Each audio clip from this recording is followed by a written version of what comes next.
Muli po isang mapagpalang gabi sa inyo pong lahat at welcome sa atin pong online midweek service dito pa rin po sa Hope Center Church. Kamusta po kayo at sa kabila po nawa ng mga bagyo na pinagdadaanan natin, literal na bagyo dyan po sa kinalalagyan po natin saan ka man naroon na dako ng Pilipinas or even mga bagyo na pinagdadaanan po natin o mga problema sa atin po mga buhay, nawa ay mapagtatagumpayan natin ang lahat po ng iyon. Salamat sa ating Panginoon dahil patuloy po tayong sinusustain ng Diyos sa kabila po ng mga mahihirap na sitwasyon ang atin pong nararanasan, no?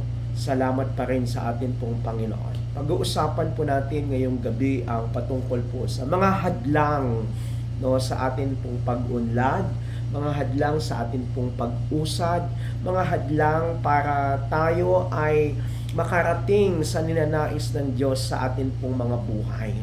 Alam nyo, kahit gaano po tayo katibay at gaano po kalalim minsan ang atin pong pananampalataya sa Panginoon, may mga panahon na susubukin ka talaga.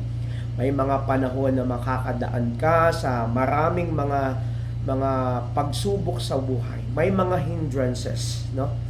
Ano bang kaya ang pamagat po natin ay hindrances to thrive on o mga hadlang sa pag-unlad. Ano bang ibig sabihin ng thrive on? O ng thrive? Thrive means to progress toward a goal despite of circumstances or to grow vigorously. Sabi po ng Merriam Dictionary. No, ibig sabihin sa Tagalog po ay pag-unlad, no, patungo doon sa ninanais mo, nais mo marating, nais mo maabot, no, sa iyong buhay. Ano man yan na klase po ng mga ninanais mo, no, sa kabila po ng mga circumstances. So yun yung thrive. Nagpapatuloy ka kahit mahirap. Nagpapatuloy ka kahit hindi mo naiintindihan minsan yung mga nangyayari sa paligid mo. You will continue, no? Talagang kahit may mga hadlang, kahit ang dami mong nararanasang mga hindi magandang sitwasyon, pero magpapatuloy ka. Yun yung ibig sabihin ng thrive. To grow vigorously, no? Na kahit na may humahadlang, may nagsusuppress, but still magpapatuloy ka. Alam niyo po, ganun yung nangyayari sa mga di ba? Yung isang tanim, isang puno, especially yung may mga seedlings, yung may mga seeds, no? Yung tinatanim sa pamamagitan ng buto. Bago po lumabas po yung seedling, di ba? Grabe yung struggle nun sa loob. So, ibig sabihin, parang ganun po ang sitwasyon natin. Kailangan natin mag-thrive. Kailangan natin umusad. Kailangan natin umunlad. Ayan.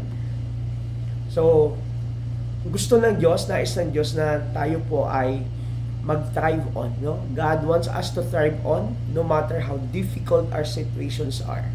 Nais ng Diyos yun. Lumago tayo kahit gaano po kadami yung pinagdadaanan natin. Gusto ng Diyos na makarating tayo sa lupang pangako. Yun yung pinapangako ng Panginoon sa atin. Yung final destination natin na ninanais ng Diyos para sa atin. And of course, yung mga bagay o plano ng Panginoon para sa atin, gusto niya na makarating tayo doon. No? Alam niyo po, ngunit sa paglago po natin o pag-usad natin ay may mga bagay na humahadlang sa atin. Kaya dapat natin itong alamin at pagtagumpayan ang mga hadlang po na ito sa atin pong mga buhay. Basahin po natin ang Exodus chapter 14 verses 10 to 14. Pinagharian ng matinding takot ang mga Israelita nang makita nilang dumarating ang Faraon at ang mga Ehipsyo. Kaya dumaing sila kay Yahweh. Sinabi nila kay Moises, wala na bang mapaglibingan sa amin sa Ehipto? Kaya mo kami dinala sa ilang para dito mamatay? Inialis mo kami sa Ehipto, tingnan mo ang nangyayari. Hindi ba't bago tayo umalis ay sinabi na namin sa iyo na ganito nga ang aming sasapitin? Sinabi na namin sa iyo na huwag kaming pakialaman at pabayaan na kaming manatiling alipin ng mga Ehipsyo sapagkat ibig pa namin ang manatiling alipin kaysa mamatay dito sa ilang. Sumagot si Moises, lakasan ninyo ang inyong loob, huwag kayong matakot. Tingnan na lang ninyo kung paano kayo iligtas ngayon ni Yahweh. Hindi na ninyo makikita uli ang mga Ehipsyong iyon. Ipagtatanggol kayo ni Yahweh, wala kayong gagawing anuman. Wow, grabe ano? Very powerful yung word po pagdating sa verse 14 na sinabi po ni Moises no, na pinapaalala ng Panginoon sa kanila, sa mga Israelita na mga nagrereklamo ng panahon na yon na pinagharian ng matinding patakot. Ano sabi niya? Ipagtatanggol kayo ni Yahweh. Wala kayong gagawing anuman. Wow! The same word na nais ng Panginoon na mapakinggan mo ngayong gabing ito. Ipagtatanggol ka ni Yahweh. Wala kang gagawing anuman. Si Lord lang, sapat na. So ano-ano yung mga hadlang po na ito, mga kapatid, na dapat nating pagtagumpayan sa ating pong mga buhay para makausad tayo, para marating natin ang ating pong promised land, marating natin yung pinangako ng Diyos sa atin. Kasi bawat isa po sa atin may plano ang Panginoon at maganda ang plano ng Diyos sa bawat isa po sa atin. Ang nangyayari lang minsan ay hindi natin nakikita ang plano ng Diyos dahil natatakpan tayo ng mga pansarili nating plano. Kaya sa gabi pong ito, nais ng Diyos na mapagtagumpayan natin yung mga hadlang po na yan sa buhay po natin para marating natin yung plano o ninanais ng Panginoon sa atin. Marating natin yung mga pangako ng Diyos. Marating natin yung lupang pangako ng Diyos para sa atin. Una po, na dapat nating, na hindrances, no, na dapat nating mapagtagumpayan. Una is fear o takot. No? Sabi dun sa verse 10, pinagharian ng matinding takot ang mga Israelita na makita nilang dumarating ang mga Pharaon at ang mga Ehipsyo, kaya dumaing sila kay Yahweh. Sobrang takot nila, parating yung kalaban. No, ang dami nilang ang daming kalaban nila. At wala na silang matatakbuhan. Sukol na po sila. Kumbaga nasa did-in na sila na lugar. Wala na silang ibang mapupuntahan at feeling nila mamamatay na sila. Feeling nila katapusan na nila. Ganun ang kanila po nararanasan. Maaring sa gabi pong ito, yun ang iyong nararamdaman. Feeling mo, sukol ka na. Ang dami mong bayarin, ang dami mong due dates, ang dami mong mga pinagdadaanan ngayon na minsan hindi mo maunawaan at maintindihan. Nasa isa kang sitwasyon na parang feeling mo wala ka ng ibang matatakbuhan, wala nang ibang pwedeng tutulong sa iyo at takot ka sa sitwasyon mo. Gustong sabihin sa iyo ng Panginoon, huwag kang matakot. Yun ang sinabi din ng Diyos sa mga Israelita. Kahit gaano kadami yung mga due dates mo, kahit pamahal yung mga bilihin, huwag kang matakot. Maaring sa oras pong ito ay sobrang nababalisa ka dahil sa mga problemang pinagdadaanan mo. God is reminding you right now, huwag kang matakot. Huwag kang matakot. So yung takot na ito yung kailangan natin mapagtagumpayan. Ano yung takot na napagtagumpayan na yun ng mga Israelita? The fear of Egyptians. Yung takot nila sa mga Ehipto, sa mga taga-Ehipto, sa mga Ehiptohanon, no? Alam niyo po, sa buhay natin maaaring meron tayong mga Egyptians sa buhay natin. May mga takot tayo. Pero lahat ng yon ay gusto ng Diyos na mapagtagumpayan natin. Gusto ng Diyos na atin pong malagpasan yung mga takot na yan na atin pong pinagdadaanan sa atin pong mga buhay. Fear can paralyze you. Paralyze your heart, your brain, your heart, no, lahat ng yan. O pwedeng i-paralyze ang atin pong mga puso, ang ating mga isip. Alam nyo, kapag natatakot na tayo, pag nababalisa na yung isang tao, hindi na siya marunong mag-isip. Minsan ang nakikita niya, yung problema ay kasing laki ng mundo, ang kanyang Diyos ay nakikita niya kasing laki na lang ng piso. Minsan ganun po ang nangyayari sa atin kapag natatakot tayo. Ang takot ay ipaparalyze na kanito. Hindi tayo makausad patungo sa tagumpay kung papadaig tayo sa atin pong mga takot. Mga ilang kinakatakutan po ng mga tao. Una, takot po na bumagsak o mabigo, no? Fear of failure. Lahat tayo natatakot na mabigo. May mga what if tayo sa buhay madalas. Pero nire-remind ka ng Panginoon ngayon, anak, huwag kang matakot. Huwag kang matakot, ma-fail, huwag kang Pag na-fail man, bangon, no? May mga failure talaga tayo sa buhay.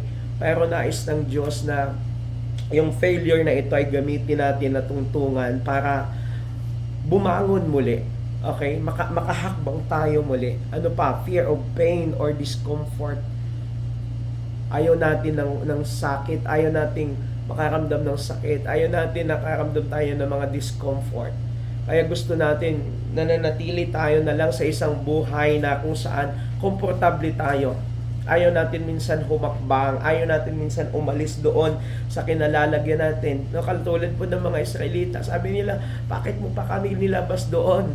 Mabuti pa sana kung mas pipiliin pa namin na mananatili na lang doon kaysa mamatay kami dito sa ilang. Manatili kami doon alipin, pero mo yan pipiliing maging alipin. Ano? Kasi natatakot. No fear of pain, discomfort, and effort. Tatandaan mo kapatid, no pain, no gain. No pain, no gain. Yan yung mga naririnig natin kasabihan. Pag walang sakit, pag walang pain, pag walang mga sufferings, wala pong tagumpay. No? Lahat po ng mga nagtagumpay na tao dumaan po sa mga masasakit na mga sitwasyon. Nakaranas po ng mga masasakit na mga sitwasyon. Ano pa? Fear of criticism. Takot tayong na ma-criticize. Takot tayong mapagsabihan. Takot tayong maitama minsan. Ano pa? Fear of the new. Takot tayo doon sa mga bago. Takot tayong sumubok muli. Takot tayo sa gawin yung mga bagong bagay. Kasi nga, ayaw natin yun. Nasanay na tayo dun sa luma. Pero ang ninanais ng Panginoon ay mapagtagumpayan mo ang lahat ng yan. Yung mga takot mo na yan sa buhay. Alisin mo yung mga takot mo. Huwag tayo papaalipin sa ating mga takot. Gawin mo ang takot mo na tungtungan para mas lalong umasa sa ating pong Panginoon. Never allow yourself to be distracted by fear, kapatid. Turn your fear into courage that comes from God. Ulitin ko po, turn your fear into courage that comes from God. Pangalawa, na mga hadlang o takot na dapat nating pagtagumpayan para tayo ay makausad. Number 2, wrong mindset o maling kaisipan. 11, sinabi nila kay Moises, wala na bang mapaglibingan sa amin sa Ehipto? Kaya mo kami dinala sa ilang para dito mamatay. Inialis mo kami sa Ehipto, tingnan mo ang nangyayari. Tingnan mo ang nangyayari. Sabi nila, hindi ba't bago tayo umalis ay sinabi na namin sa iyo na ganito nga ang aming sasapitin? Sinabi na namin sa iyo na huwag kaming pakialaman at pabayaan na kaming manatiling alipin ng mga Ehipsyo sapagkat ibig pa namin ang manatiling alipin kaysa mamatay dito sa ilang. Grabe, no? Sinisi pa nila si Moises na inilabas sila doon sa Ehipto. Alam niyo po, minsan o madalas ang tao ay pag nakakaranas ng problema, instead na mag-isip ng solusyon, nag-iisip kung sino yung masisisi kung bakit nila nakaranasan ang ganong sitwasyon. Lagi ko sinasabi to, lahat ng problema ay may solusyon. Kung walang solusyon, hindi problema yon. Imagination mo na lang yon. Ulitin ko po, lahat ng problema ay may solusyon. Kung walang solusyon, hindi problema iyon. Minsan, pag nakakaranas na tayo ng mga mahihirap na sitwasyon, imbis na mag-isip tayo paano natin malagpasan to, mag-isip tayo ano yung mga, i-analyze natin ano yung mga pagkakamali ko. Saan ako nagkamali? Ano yung lesson na itinuturo sa akin ng sitwasyon ko na ito? Instead na mag-isip tayo niyan, minsan nag-iisip tayo, sino ba ang dahilan? Sino ba ang nag-iisip tayo? Sino nang masisisi? Nag-iisip tayo ng masisisi. Ikaw kasi, di ba? Ganun yung mindset natin. So maling kaisipan po yan. Yan ang isa sa mga dapat nating pagtagumpayan, yung maling kaisipan. Maling mindset, ay kawawa naman ako kasi may problema ako, pinaparusahan ako ng Panginoon, hindi ako mahal ng Diyos. No, that's a wrong mindset. Wrong mindset. Hindi ka pa ba convinced kung gaano ka kamahal ng Panginoon? Pero mo ilang taong ka nang nabubuhay sa kabila ng maraming mga mahihirap na sitwasyon sa iyong buhay, sinamahan ka ng Panginoon no? Sa kabila ng mga matitinding, mabibigat na problema, na pagtagumpayan mo yon, pinagtagumpay ka ng Panginoon. Ilang problema na ba ang nabigyan ng solusyon at napagtagumpayan mo? Ngayon ka pa ba susuko? Ngayon ka pa ba magrereklamo? No? Maling kaisipan. Yun yung nais ng Diyos na atin pong dapat mapagtagumpayan sa buhay natin. Ano nangyari sa mga Israelita? Pinalaya na sila pero gusto nilang bumalik sa Egypt. Ang tawag po doon, utak alipin. Yung mindset ay kawawa, no? Mahirap lang ako, mga ganon. Yung mga yung poverty mentality. Oo. Meron kang ability to create wealth. God give you the ability to create wealth. Kung feeling mo ang hirap-hirap ng sitwasyon, mag-isip ka, baka may mga tinuturo sa iyo ang Panginoon, maraming paraan para ikaw ay mabigyan, kung kumita, kung ikaw man ay nangangailangan ngayon ng kita at ng ano pang mga bagay. Binigyan ka ng ability ng Panginoon, gamitin mo 'yon. Huwag maging utak alipin, huwag maging utak ganito lang kasi ako, hindi na ako uusad. Ganun yung nangyari sa mga Israelita. Gusto na nilang bumalik sa Ehipto at magpaalipin kaysa tahakin ang plano ng Diyos. Di ba minsan ganun tayo? Pag nakakaranas na tayo along the way ng hirap lang, buti pa hindi na ako naglingkod sa Panginoon. Buti pa sana hindi na lang ako nag-born again Christian. Buti sana kung hindi na lang ako nagsisimba, wala pang gulo yung buhay ko. Buti sana kung hindi na lang ako sumali sa mga minisin. No. Mas pipiliin pa natin na manatili sa pangit natin dating sitwasyon, na malayo sa Diyos, kaysa tinatahak natin ngayon yung landas patungo sa lupang pangako.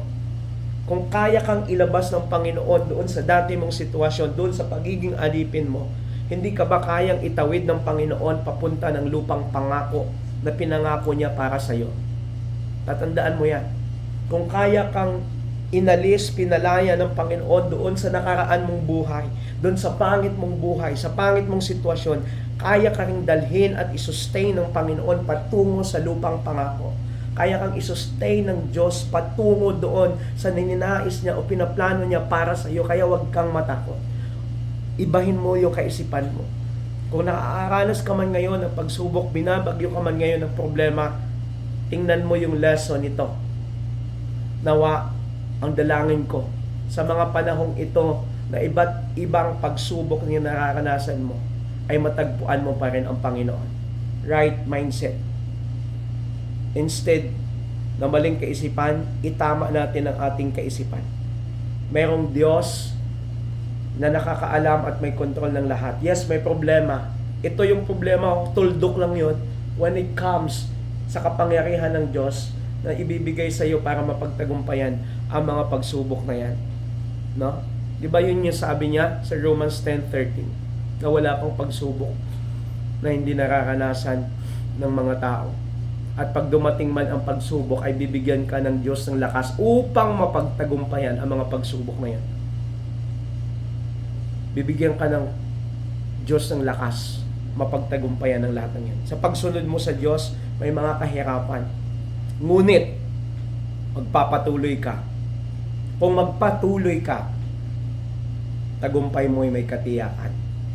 Ulitin ko po yan, sa pagsunod mo sa Diyos ay may kahirapan. Ngunit kung magpapatuloy ka, tagumpay mo ay may katiyakan. Tatandaan po natin, successful people have the right mindset. Ang mga nagtatagumpay na mga tao ay mayroon tamang kaisipan. And wrong mindset is dangerous. Yung maling kaisipan ay napakadelikado. Tatandaan po natin yan. So, wrong mindset is dangerous. Kaya itama po natin ang ating mga maling kaisipan. Hindi totoong pinaparusahan ka ng Panginoon. Tinuturuan ka ng Diyos ng lesson para maitama mo yung mali mong mga desisyon noon at marating mo ang lupang pangako ng Panginoon para sa iyo. Kaya hold on. So, una, na mga hadlang para tayo po'y umunlad, umusad, makarating sa lupang pangako sa plano ng Diyos. Una, yung fear, dapat nating pagtagumpayan yan. Pangalawa, yung wrong mindset o maling kaisipan. And lastly, yung atin pong kawalan ng pananampalataya or lack of faith. Sumagot si Moises, verse 13, lakasan ninyo ang inyong loob, huwag kayong matakot. Tingnan na lang ninyo kung paano kayo ililigtas ngayon ni Yahweh. Hindi na ninyo makikita uli ang mga epsyong yan. Pagtatanggol kayo ni Yahweh, wala kayong gagawing anuman. Manampalataya. Magtiwala. Alam nyo, madali lang magsabing nananampalataya ako sa Panginoon kapag nasa mabuting o magandang sitwasyon. Pero mapapatunayan ang lahat ng yan kung totoong nananampalataya ka sa panahon na pahirap na ng pahirap ang iyong sitwasyon. At wala ka nang nakikita minsan ng mga positibong mga bagay. Kawalan ng pananampalataya. Yun yung nais ng Panginoon na pangalawa na dapat nating mapagtagumpayan sa buhay. Alam ni Moises ang kawalan ng pananampalataya ng mga Israelita. Kaya pinalakas niya ang mga loob ng mga ito. At nakikita din ito ng Panginoon. Alam niyo po, ang kawalan ng pananampalataya sa Diyos ang siyang unang wawasak sa buhay ng tao. Yung kawalan ng pananampalataya sa Diyos, yung pagbaliwala ng tao sa Panginoon, yun yung unang-unang wawasak sa tao. Mahalaga po ang pananampalataya natin sa Panginoon. Yun ang una at higit sa lahat na atin pong i-prioritize. Yung relationship natin sa Diyos, ang atin pong pananampalataya sa Diyos. Tingnan niyo po, nawalan sila ng pananampalataya. Nawala ng pananampalataya yung mga Israelita sa kabila ng maraming mga himala na pinakita sa kanila ng Panginoon. Bago sila nakaalis po doon sa Egypt, no, nagparanas ang Panginoon sa Pharaon ng 10 plagues, di ba? Na mga 10 salot nagpadala para maipakita sa Pharaon na ang Diyos ng mga Israelita ay isang totoong Diyos, makapangyarihang Diyos, no? Pero nawalan pa rin sila ng pananampalataya. Nawalan sila ng pananampalataya that God will sustain them to reach the promised land. Nawalan sila ng pananampalataya na kaya silang itawid ng Diyos papunta ng promised land.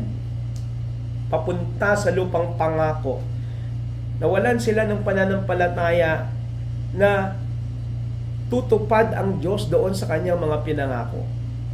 Alam niyo po, kapag ang Diyos ay nangako, tutuparan niya yon. Kapag sinabi niya, gagawin niya. Hindi yan katulad ng tao, sabi po din po sa Exodus, di ba? Hindi sa katulad ng tao na kapag nangako, no, ay hindi niya tinutupad. Ang Diyos pag nangako, tutuparan niya. Kaya nga, wag mong panghawakan yung mga pangako ng tao. Ako, by experience po, naranasan ko yun eh. Hindi lahat ng magsasabi sa iyo, na susuporta sa iyo, ang mananalangin sa iyo ay totoong susuporta sa iyo. Totoo po yan. Danas na danas ko po yan. Hindi lahat na nagsasabi sa iyo, I will support you, I will pray for you. Hindi totoo na nagpipray at nagsusupport sa iyo. Kaya ang panghawakan mo, mga pangako ng Panginoon. Kaya doon ka huhugot ng lakas eh. Kasi kung panghawakan mo lang yung pangako ng tao at hindi natupad yon, sigurado mawawalan ka ng gana at hihinto ka. Di ba? Along the way ng buhay mo, pag hindi tumupad ang tao sa kanyang pangako, ano gagawin mo? Kapatid, asahan mo ang pangako ng Diyos. Kapag ang Diyos ang nagtawag sa iyo, kapag ang Diyos ang nangako sa iyo, gagawin niya. Hindi ka pababayaan ng Panginoon. Ako by experience, naranasan ko talaga yan. Never akong pinabayaan ng Panginoon. Never. Kahit yung mga taong nangako sa akin na magsusupport sa akin, hindi na magsusupport, wala nang support, pero ang Diyos na nangako sa akin, na tumawag sa akin, yun ang aking pinapanghawakan. Kaya nagpapatuloy po ako. Yun din yung sabi ni Pablo, di magpapatuloy ako tungo sa hangganan. Di ba? Kahit maraming hadlang, kahit yung mga kasama mo hindi na nagpapatuloy, kahit yung mga kasama mo ayaw na, umaayaw na, pero ikaw magpapatuloy ka pa rin. Kahit yung mga kasama mo, ang ibang tao ay huminto na sa kanilang pananampalataya. Pero ikaw, nakita mo na ang Diyos ay makapangyarihan. Ang Diyos ay napatunayan mo na kailanman hindi kanya bibiguin. Kailanman ay hindi siya nangako na hindi tinutupad. Tutuparin niya ang lahat. Kaya panghawakan mo ang lahat ng mga pangako na yan ng Panginoon. Ulitin ko, wag mong panghawakan ang mga pangako ng tao. Yes, mangako yan. Hayaan mo lang silang mangako. Kung tutuparan man nila, salamat sa Panginoon. Kung hindi, salamat pa rin sa Panginoon. Ang mahalaga, sa Diyos ka umaasa. Sa Diyos ka manampalataya. Hindi sa mga salita ng tao. Salita ng Diyos ang panghawakan mo. Ako, salita ng Diyos ang pinapanghawakan ko. Hindi salita ng tao. Kasi kung salita lang ng tao, matagal na akong huminto at matagal na akong umayaw. Hindi ang tao ang magdadala sa iyo sa lupang pangako. Ang Diyos ang magdadala sa iyo sa lupang pangako. Hindi ang tao magdadala sa iyo sa langit. Ang Diyos ang magdadala sa iyo sa langit. Kaya sa Kanya ka manampalataya, sa Kanya pong panghawakan. Yung mga sinasandalan mo ngayon, hindi yan forever. Tatandaan natin yan. Ano man ang mga sinasandalan mo o sino man ang sinasandalan mo ngayon, hindi yan forever. Ang mananatili lang sa iyo ay ang Diyos. Ang mananatili lang ay ang pananampalataya mo sa Panginoon. Kapatid, ang kawalan ng pananampalataya sa Diyos ay hahantong sa kawalan ng pag-asa at pagsuko.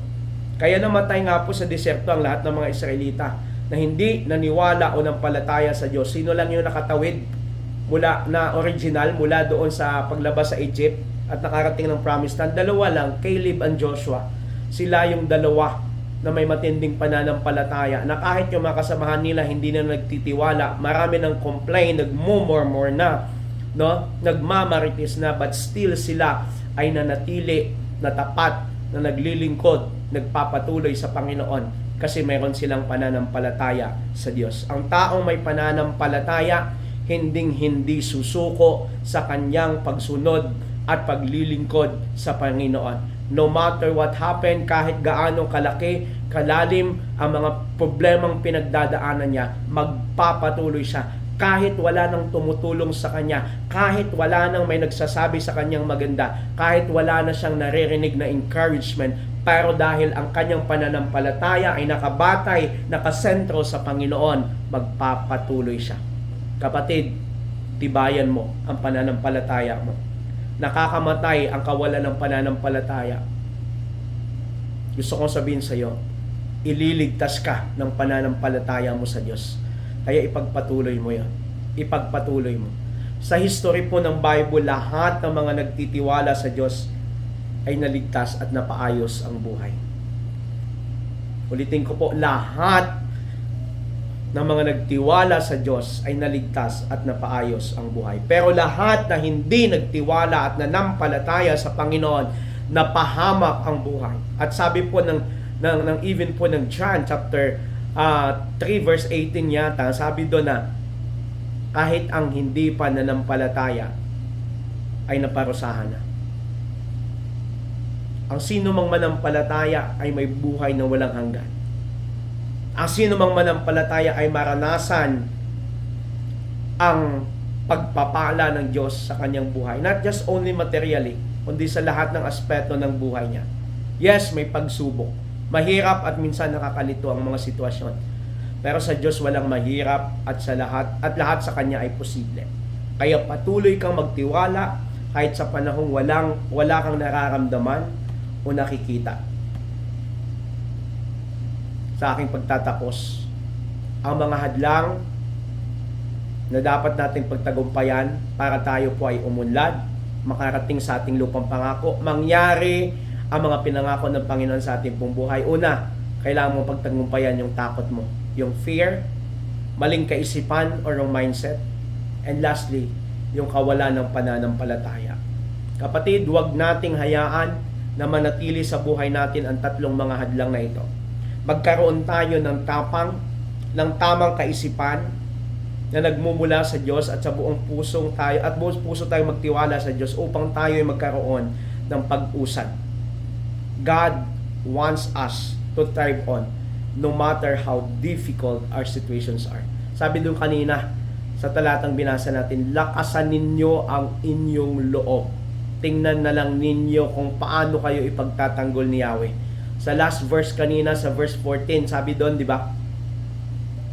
Ipagtatanggol kayo ni Yahweh kahit wala kayong gagawing anuman. The same message na nais ng Diyos sabihin sa iyo ngayon. Ipagtatanggol ka ni Yahweh kahit wala kang gagawing anuman. God wants us to thrive on no matter how difficult our situations are. Praise the Lord. Praise the Lord. Panginoon, marami pong salamat sa pagkakataon pong ito na patuloy mong binibigay sa amin. Salamat po at nandyan ka lagi na kahit sa dami-dami, Panginoon, na mga pagsubok na amin pong nararanasan, ikaw ay handa na tumulong sa amin at kailanman hindi kami nawala sa iyong mga paningin. Kailanman ay hindi kami nawala sa iyong mga kamay. Panginoon, patuloy mo kami na tulungan na malagpasan ang bawat po pagsubok na ito namin pong nararanasan.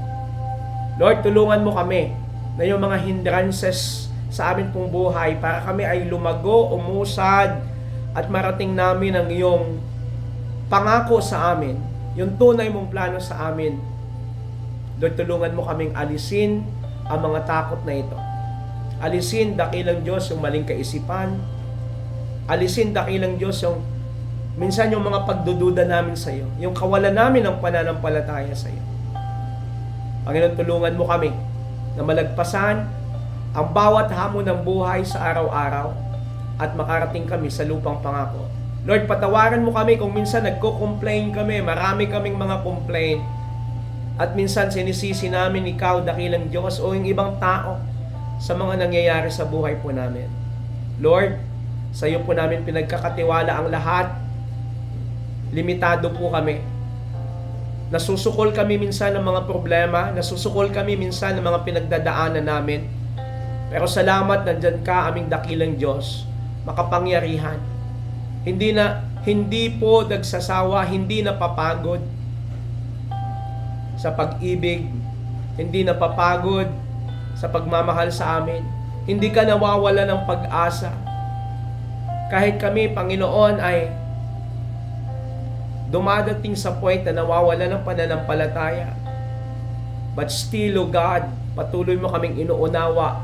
Patuloy mo kami, dakilang Diyos na inaahon. Yun sa gabi pong ito, sino man sa amin na may mga pagsubok na nararanasan, binabagyo man ng iba-ibang sitwasyon o problema sa buhay, dalangin ko sa oras pong ito, Panginoon, katagpuin mo sila.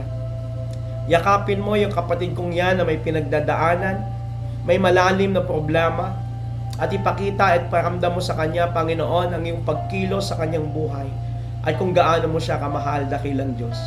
Salamat po sa iyo, Panginoon. Amin pong pinagkakatiwala ang lahat, ang aming mga buhay sa inyo po mga kamay sa mga oras pong ito. Wala kaming ibang inaasahan na higit na makatulong sa amin, kundi ikaw lamang, aming dakilang Diyos.